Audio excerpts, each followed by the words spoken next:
Bonjour et bienvenue si vous venez de nous rejoindre. Tout de suite, le journal de la rédaction, dont voici les titres. Et d'abord au Mali, membres du gouvernement et représentants des groupes armés signataires de l'accord de paix se retrouvent à la primature pour faire le point. Cette réunion intervient après une réunion du Conseil de sécurité de l'ONU lundi à New York au sujet de l'urgence de mettre en œuvre l'accord de paix dans le pays.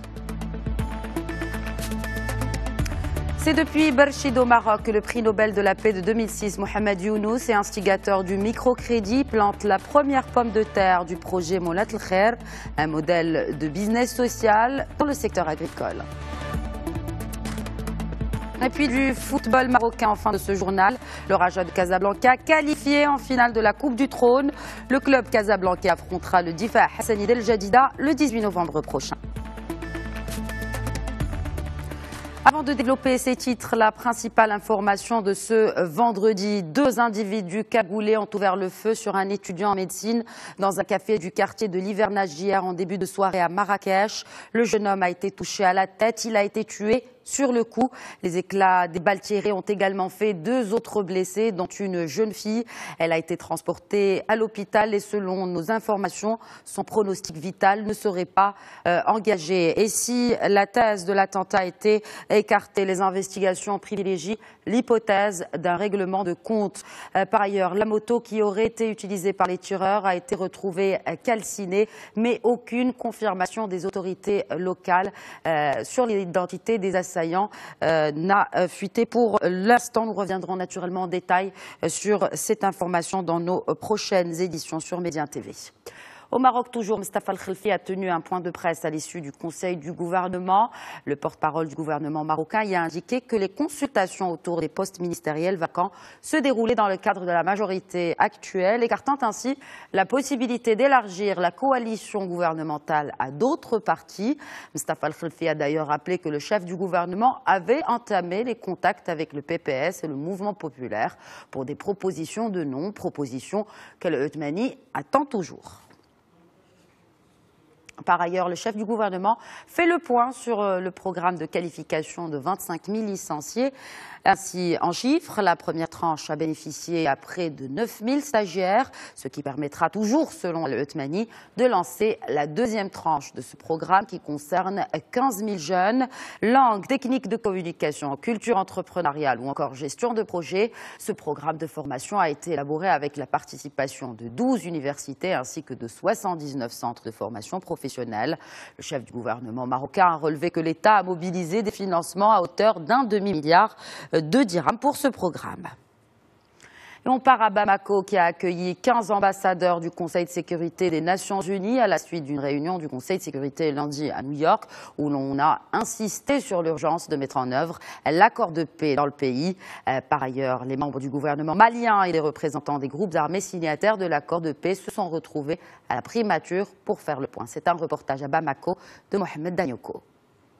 Cette rencontre qui a réuni les membres du gouvernement, les groupes armés signataires, la société civile et les présidents des différentes commissions de mise en œuvre de l'accord consacrée au suivi des conclusions de la journée d'évaluation de l'accord de paix tenue le 23 juin 2017.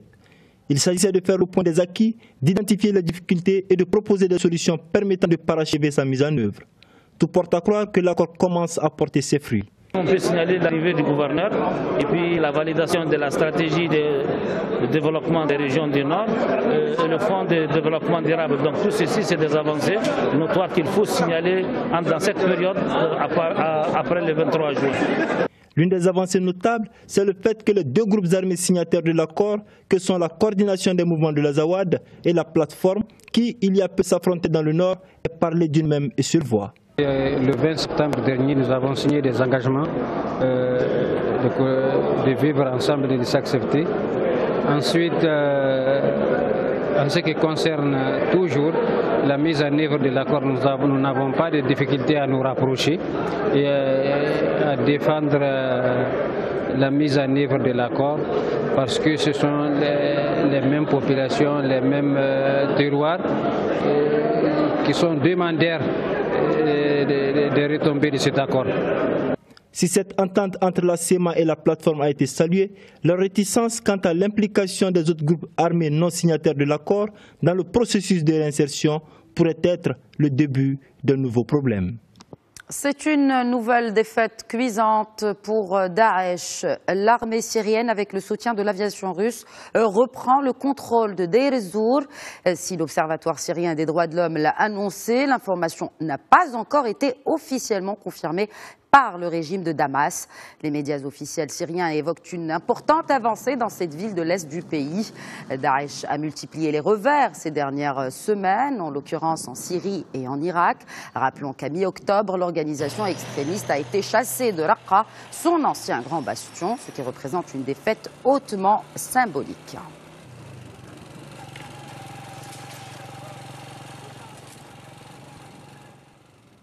Sans surprise, le parquet espagnol requiert la détention provisoire pour 8 des 14 membres du gouvernement catalan destitués. Ils font l'objet d'une enquête pour rébellion. Dans la foulée, ce même parquet a demandé l'émission d'un mandat d'arrêt européen contre l'ex-président catalan Carles Puigdemont, qui se trouve ainsi que 4 de ses conseillers à Bruxelles, en Belgique, après notamment le refus de comparaître devant la juge de l'audience nationale espagnole. C'est le récit de Fayrouz Ben Taleb. Le bras de fer judiciaire se poursuit entre les séparatistes catalans et le gouvernement central espagnol. La juge de l'audience nationale, juridiction spécialisée dans les dossiers complexes, a ordonné le placement en détention provisoire du vice-président Oriol Junqueras et 7 des ministres destitués, et a également ordonné la liberté sous caution de 50 000 € pour un 9e ministre, Santi Vila, qui avait démissionné avant la proclamation unilatérale de sécession de la Catalogne. Les dirigeants sécessionnistes sont accusés d'avoir encouragé un mouvement d'insurrection active au sein de la population catalane pour parvenir à la sécession. Recevoir une convocation avec charge et en moins de 24 heures, une rapidité sans précédent dans le milieu judiciaire espagnol et sans prendre le temps de joindre des preuves contre la personne suspectée ou pour elle de préparer correctement sa déclaration. Ceci est impensable dans le monde de la justice. Lors d'un discours retransmis à la télévision catalane, Carles Puigdemont, qui fait l'objet d'un mandat d'arrêt européen, a fustigé depuis Bruxelles les décisions prises contre ce qu'il qualifie de gouvernement légitime de la Catalogne et a exigé la libération de ses conseillers. L'État espagnol a décidé d'emprisonner le vice-président et les conseillers légitimes du gouvernement élu. C'est une faute sérieuse et une attaque contre la démocratie qu'ils aient emprisonné des dirigeants politiques pour la mise en œuvre d'un engagement électoral, un engagement devant le Parlement avec le large soutien de la population est un acte qui étouffe les principes de la démocratie. Les analystes voient dans la manœuvre de Carles Puigdemont une stratégie électorale, à moins de 50 jours d'un scrutin où les séparatistes espèrent reconduire la majorité qu'ils ont utilisée en novembre 2015 pour enclencher le processus de sécession.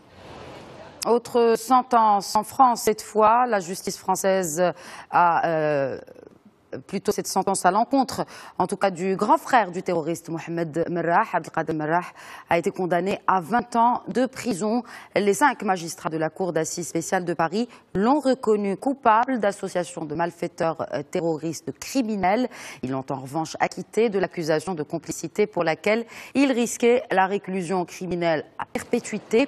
Par ailleurs, un autre homme, Ftah El-Malki, accusé d'avoir vendu l'arme et le gilet pare-balles à Mohamed Merrah, a lui été reconnu coupable aussi d'association de malfaiteurs terroristes. Il a été condamné à 14 ans de prison. La mère du premier soldat tué par Mohamed Merrah a assisté à l'audience. Elle en est sortie bouleversée. On écoute ce témoignage émouvant de Latifa Ben Ziaten. C'était trop dur. Voilà, c'était trop dur. Je pense qu'on est trop naïf et qu'on doit ouvrir les yeux. C'est pas ça que j'attendais. Mais moi, je vais rester debout dans ce combat pour aider cette jeunesse qui tombe dans cette secte dangereuse. Et j'espère que Mohamed Merrah est dans les mains de Dieu, que Dieu le jugera. Mais Abdelkader Merrah, j'espère qu'il sera jugé. Et tous les soirs, celui qui dort, il pense à toute cette famille. Et toujours au chapitre du terrorisme, l'auteur de l'attentat de New York qui a fait 8 morts mardi était bel et bien un soldat de Daesh. C'est en tout cas ce qu'a affirmé hier le groupe terroriste. Sayfullo Saipov, qui a revendiqué son allégeance à la mouvance extrémiste, a été inculpé mercredi par le procureur fédéral de Manhattan de 2 chefs d'accusation fédéraux, à savoir violence et destruction de véhicules et soutien à une organisation terroriste étrangère.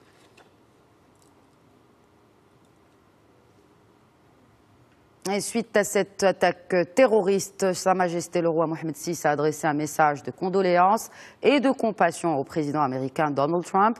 Dans son message, le souverain fait part au nom du royaume du Maroc de sa ferme condamnation de cet acte criminel lâche, réitérant au président Trump sa forte solidarité et son adhésion totale aux efforts internationaux visant la lutte contre le terrorisme rejeté par toutes les religions célestes et les valeurs humaines universelles.